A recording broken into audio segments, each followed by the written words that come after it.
Oi, pessoal, tudo bom com vocês? Meu nome é Anderson, eu sou revisor de texto há mais de 10 anos e trouxe uma reflexão aqui para vocês sobre simulacros linguísticos. Eu vou chamar desse jeito, gente. Quem não ouviu ainda os meus áudios sobre simulacros, eu tenho dois áudios aqui no canal, um vídeo, na verdade, e um áudio. Escutem esses áudios, esse vídeo, para vocês entenderem ao que eu me refiro, né? Eu trago esse termo aqui para falar para vocês, já que a gente está falando de ciência, de verdade, sobre para desconstruir as mentirinhas que são contadas na sociedade, que estão no nosso inconsciente aí, e que o pesquisador muitas vezes traz para a pesquisa inconscientemente. E como linguista e como revisor de texto, é importante trazer essa reflexão aqui para vocês. E eu sempre deixo, gente, alguma crítica em texto acadêmico quando eu reviso a respeito dessas questões. Mas isso não precisa ser pensado só para texto acadêmico, dá para a gente pensar isso sobre muita coisa. A própria relação que a gente estabelece com a língua, com os textos, com o nosso discurso, com os discursos. A gente pode pensar sobre isso e melhorar, vamos dizer assim, né? Por que melhorar? Porque a gente faz, por falta de conhecimento, coletivamente também, né? Isso acontece. Construções, isso acontece em nível individual e coletivo, mas principalmente coletivo. E aí, quando isso acontece em nível coletivo, isso se consolida na sociedade como se fosse verdade. E as pessoas reproduzem isso no discurso como se fosse verdade. Ou as pessoas falam algumas coisas inconscientemente, sem saber, sem tentar entender por que está falando aquilo, né? Primeira questão, gente. Essas simulacro é a cópia de algo que não é verdade, nunca foi verdade ou deixou de ser verdade. É uma, eu costumo dizer isso mais popularmente, que é uma mentirinha ali cristalizada, né? Eu tenho um áudio aqui falando sobre simulacros de conhecimento, falando como a escola constrói essas mentiras, como que isso acontece no nível da escola, né? É na pós-graduação, geralmente, dentro de cada área da ciência, que essas mentirinhas são dissolvidas. E olhe lá, porque ainda tem muita coisa ali que vem da cultura, da subjetividade do pesquisador, mas é principalmente ali. Se ali o pesquisador ainda já tá um pouco distante disso, gente, imagina na escola o que não é reproduzido, né? E nos anos iniciais da escola, ainda que tem aquela cultura e aquele discurso de que não pode ser dito, porque tem uma maneira, gente, eu percebo isso principalmente na nossa sociedade brasileira. As pessoas não querem lidar com a verdade. Elas não querem lidar com a verdade como ela realmente é, porque é inconsciente uma fuga cultural do brasileiro para não, eu não sei porquê, mas para não lidar com isso. Eu acho que porque a nossa cultura é muito simulacrizada, muito mentirosa, e as pessoas são muito sensíveis à verdade no Brasil. Dói muito na existência do brasileiro, vamos dizer assim. E aí, a nossa sociedade, a gente culturalmente se moldou de uma maneira mentirosa, principalmente no discurso, né? Mas quando você é cientista, isso tem que ser dissolvido, né? Porque isso não casa com ciência, né? Então, esses simulacros existem, você pode pensar essas mentirinhas aí em níveis culturais, nível de conhecimento e a respeito de várias coisas. Popularmente, quando a gente se refere às coisas do mundo, a gente tem no nosso inconsciente, a gente não é especialista em uma área, por exemplo, né? Mas a gente tem o conhecimento geral, o mínimo de alguma coisa. Esse conhecimento, principalmente quando está a nível popular, gente, ele é todo mentiroso, na grande maioria das vezes. Quem vai ter propriedade ali para um pouco mais de conhecimento sobre aquilo é um especialista naquela área, né? Aí parece uma coisa muito mirabolante assim pensar isso, né? Por exemplo, mas eu tenho que ser especialista em milhões de coisas, isso não faz sentido. Faz, gente. É por isso que um especialista é um especialista. E existem especialistas em N coisas, em queijo, em vinho. Isso não só no nível científico, né, viu? Mas a gente está falando aqui de ciência. Dentro da ciência, você tem áreas que lidam com fotografia, você tem áreas que lidam com a história, com a memória, com documentos, com a lei, com a língua, com a sociedade. Então você vai ter um escopo científico para cada coisa. E esse conhecimento produzido lá na universidade, ele vai ser diferente do que está vigorando ali no popular. Né? Já brincaram de telefone sem fio, né? Sem um amparo científico, né? Sem apertar, eu falo muito nisso aqui no meu canal, a coisa fica solta e é natural que o ser humano, em suas culturas, nem só na cultura brasileira, distorça muitas coisas, que a própria subjetividade, a própria pessoa já distorça. Então imagina isso em nível cultural, é aquela história do telefone sem fio. Então, a ciência, ela tem o papel aí, eu acho que de amarrar um pouquinho isso, sabe? E em nível linguístico, isso é muito importante. Eu vou começar aqui falando para vocês sobre metáforas. Quando gente, usar metáfora em texto acadêmico é uma coisa que não faz sentido. A metáfora, ela já é além da mentira. Ela tá além do simulacro. Se popularmente a língua já é simulacrizada, embora ela sirva, né, de alguma maneira a gente nas nossas interações, mas se a gente pensasse sobre o que a gente diz, eu acho que as interações fluiriam mais, né? A gente não pensa, mas elas de alguma maneira servem, apesar de causarem muitas vezes mal-entendidos.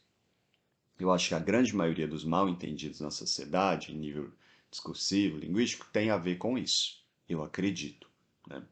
E isso tem a ver com falta de conhecimento, né? De lapidar o pensamento, de a gente pensar, controlar as nossas emoções, né?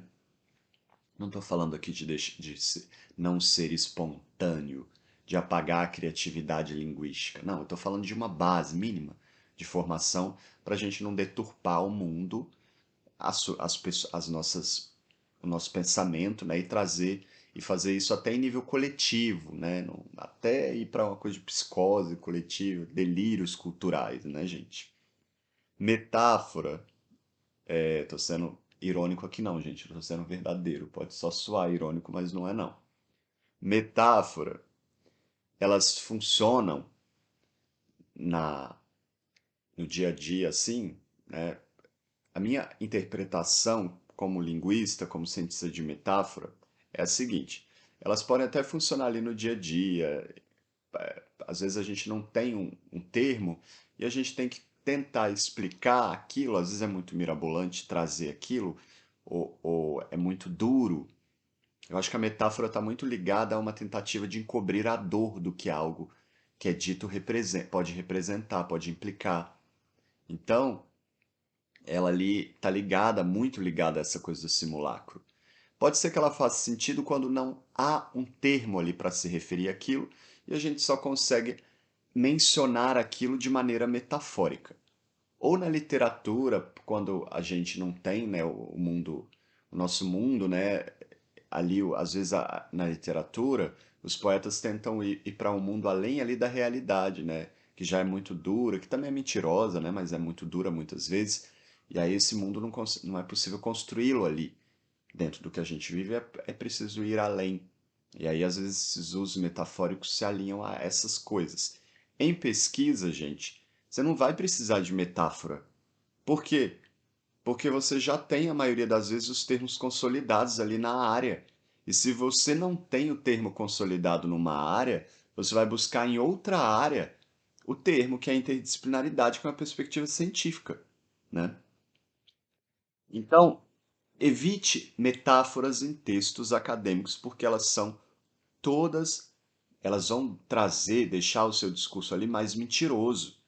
Elas vão se afastar da verdade e da clareza do seu escopo de estudo. Você tem que se alinhar à sua área de pesquisa, né? E se é possível dizer, além disso, gente, eu vejo a metáfora meio como para encobrir alguma coisa, ou principalmente a falta de conhecimento do pesquisador, né? Isso é muito típico da fala e do cotidiano. Em texto acadêmico, você não tem que enganar, você não vai conseguir enganar, você vai ter que estudar, né? Ou então vai fazer outra coisa da sua vida, não venha ser cientista, por exemplo, né? Você tem que tirar essa carcaça mentirosa que você carrega no seu dia a dia, na sua cultura, quando você é cientista, né? Não casa, não tem como casar, não. Anderson, mas isso é muito duro, isso gera muita dor. Tudo na vida gera dor, né? Isso é uma questão de bom senso aí se você quiser ser cientista, né? Se você quiser se aproximar da verdade, né? Não dá para fazer ciência com base na sua subjetividade, muito menos com base na sua cultura. Termos consolidados no dia a dia ou visões da cultura sobre algo. Muitas vezes, gente, há termos que são consolidados ali no cotidiano para se referir a coisas do mundo que a gente não tem como trazer para a ciência. Para a ciência a gente vai ter que desconstruir aquilo. Porque às vezes você vai para outra cultura e aquele termo ali, ele nem. Não é nem só um termo, gente, a maioria dos vocábulos. Tem língua que vai conceber uma palavra de uma maneira, vai conceber a própria visão do mundo de uma maneira sobre algo diferente de outra cultura. Não vai ter a mesma carga de sentido ou equivalência completa. Até na tradução, quando a gente for traduzir, não vai dar para poder ter uma equivalência total ali. Na verdade, isso é quase impossível. Então, isso já revela que a língua por si, né, ela tem disso, e a gente precisa pensar, lapidar as nossas escolhas para a gente evitar esses problemas, né, para a nossa pesquisa. E tem muito termo que já é consolidado ali, que está socialmente em voga de uma maneira tão cristalizada já, que o pesquisador não consegue tirar aquilo ali do vocabulário dele. E ele vai trazer aquilo para a pesquisa. Inclusive, tem termo que surge na própria prática científica, na própria ciência, na academia, e às vezes ele é mal pensado ali. Eu vou dar um exemplo desse termo aqui para você, gente. Robusto. Tirem esse termo do vocabulário de vocês. Primeiro que devem ser evitados adjetivos em textos acadêmicos, né? Mas esse termo robusto é um exemplo de algo que foi construído de maneira simulacrizada na academia que não faz sentido e é completamente metafórico, né? Outra coisa, eu falei da visão de mundo, né? Às vezes a gente traz a nossa cultura, a nossa visão de mundo, a nossa subjetividade. Isso é perigoso. A fronteira ali da verdade para a nossa subjetividade, para a visão cultural ali, é muito sensível, né? Você precisa ser uma pessoa muito esclarecida e desconstruída para poder você romper essas barreiras e fazer uma bela pesquisa. Você cai nas armadilhas culturais. Tem gente que vai ficar com raiva de mim aqui porque gosta de ser brasileiro. Não, gente, tem nada a ver. Você tem que separar a sua cultura, saber lidar com os seus demônios em nível coletivo e saber enfrentar a realidade. É doloroso? É. Dói? Dói. Mas tudo na vida dói, né? Você quer fazer ciência, não dá para trazer esse marasmo né? Da tranquilidade, o mínimo esforço, não quero fazer esforço para nada. Não, gente, não é assim a verdade. Se aproximar dela dói, né? Esse nível espiritual, esse nível científico, você tem que tirar essa venda social da cultura brasileira, do, do, do mal feito, do medíocre, do não querer sentir dor nenhuma, do simulacro. Isso daí, quanto mais você tira essas vendas, mais você se aproxima da realidade e de uma perspectiva científica, né? Você vai ser um em 1 milhão, assim, né? Ah, mas não quero ser assim. Então não seja cientista. Então seja mais um ali abobalhado do dia a dia, né? Alienado, abobalhado. Isso não casa com ciência, gente, de maneira alguma, né? E tem o pior, gente, é que tem universidade ou tem pesquisador que não quer trazer essa dor. E eu fico me perguntando por quê, né? Não é porque eles querem ser bonzinhos com as pessoas, de não ter o mínimo esforço. Não, isso é ideológico, gente. Completamente ideológico. Quase tudo é ideológico, vamos dizer assim, né? Mas isso é para poder evitar que você tenha acesso ao conhecimento, gente. Para que você Porque quem geralmente entende essas coisas, sabe dessas coisas, vai muito mais além na sociedade. Então, às vezes o orientador não quer dizer isso para a pessoa porque ele tem medo ali do pesquisador transcender ele, superar ele, ocupar a vaga dele, né? Ou então se desenvolver mais academicamente. Isso dói na existência fajuta e mentirosa do outro. Eu sempre digo aqui para vocês, né? Se você quer ir além, aperte um pouco mais, sinta um pouco mais de dor, você vai ver o resultado. Você vai ter destaque não só na sua pesquisa, você vai ter destaque na vida. É claro que você vai ser criticado no início, né? E vai parecer que isso é uma grande loucura, igual naquele filme Matrix. Mas isso vai te destacar, gente. É importante pensar nisso. Outra coisa, gente, a gente tem que controlar um pouco, eu acho que as nossas emoções para pensar pesquisa. Tem essa coisa da nossa cultura, o brasileiro é muito autêntico, né? E tem uma autoestima assim gigante, né, gente? Na academia, aí vem a coisa um pouco da humildade do sei que nada sei. Você não vai vomitar palavras, verdades, conceitos sem investigar, sem buscar uma fundamentação ali teórica na área. E se não tiver na área, você não vai começar a criar teorias mirabolantes com base no seu achismo ou pegando teorias da sua própria área e fazendo remendos mal feitos ali com as visões do mundo. Você vai buscar amparo em outras ciências, né? Então, tira essa coisa da sua autoestima cultural além, né? Porque aqui isso não cola. Para você ter voz na ciência, para você, esse termo inclusive é bastante criticado, eu vou falar dele daqui a pouco, ter voz, mas enfim, para você se aproximar da verdade, né, você tem que ter um pouco de humildade. E humildade não significa aceitar o caldeirão cultural de tudo e ouvir abaixar a cabeça para qualquer coisa e falar, ah, é assim mesmo. Não, não é isso não que eu estou falando. Eu estou falando aqui em relação ao conteúdo, ao conhecimento. A sua área não tem propriedade para falar daqui, você vai buscar em outra, né? Agora, se tiver, se você ali é especialista na área, você não tem que baixar a cabeça para ninguém e ouvir o outro popular e a mentirada toda que todo mundo fala aí, não. Aí você tem propriedade para falar, você fala. E se o povo fala que você é arrogante, problema deles, né? Você tem que ter certezas nesse momento, você tem que ser sólido. Senão fica tudo muito banalizado, aí você é tomado pelo discurso do outro, né? Principalmente no país aí da malandragem, do caldeirão cultural, de que tudo é aceito, tudo é um caldeirão de cultura, uma banalização, o mundo não tem mais solidez, é tudo subjetivo, né? Outras coisas, então cuidado com essa autenticidade, originalidade sua aí na ciência. Tô sendo muito crítico aqui, tô sendo mesmo. Eu vejo isso como um problema, isso daí leva a gente, afasta a gente da verdade, porque a nossa cultura é toda mentirosa. Termos criticados pela comunidade acadêmica.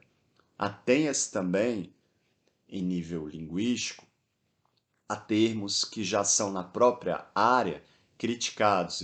Isso acontece muito com pesquisadores jovens, que não têm ali muito contato com a área, né? E pode acontecer com pesquisadores, pessoas que estão pesquisando há muito tempo, que colocam na cabeça determinadas estruturas e às vezes não acompanham o desenvolvimento da própria área e determinados termos já foram transcendidos e não são nem usados mais. Porque a verdade, gente, o conhecimento não está parado ali. E a ciência está o tempo inteiro, né, avançando, vamos dizer assim. Então, tem alguns termos que em determinadas décadas eram usados, que em outras foram superados por determinados teóricos. Mas, Anderson, isso é muita coisa. É assim que é o conhecimento, gente. Você não vai dar conta de ter acesso a ele de maneira completa. Só que você tem que ter a cabeça bem aberta, você tem que ser como um rio para a água passar para você entender isso. Senão, ou você vai tender a, a apertar demais a coisa, a ficar sólida ao ponto de ficar cego, de não conseguir ver os avanços, nem de reconhecer os avanços, ou você vai ficar muito ali no nível inicial e não vai conseguir entender as coisas que são sólidas, vai ficar banalizado. né? Ou que precisam ser sólidas. Cuidado com termos como dar voz, esse termo, por exemplo, inclusive, preciso me policiar, às vezes eu uso isso, mas isso é muito porque esse termo foi levado para o popular, né? Mas ele é bem criticado já em algumas áreas científicas. O termo paciente na área de saúde, gente, evita esse termo também. O termo aluno na área de educação, o termo indivíduo em determinados escopos de pesquisa e N outros. Espero que esse áudio tenha feito algum sentido para você. Eu estou falando aqui em nível linguístico de escolha de palavra sobre usos de determinados termos que são mentirosos, são simulacrizados, e isso não se alinha ao posicionamento científico. Eu tenho aqui um áudio falando sobre simulacros e nível de conhecimento, tanto na universidade quanto na escola, e eu tenho um outro falando sobre simulacros de maneira geral na sociedade, né? Um abraço a todos. Eu sou revisor de texto. Se alguém precisar do meu trabalho, eu vou deixar aqui os meus contatos. Um abraço a todos.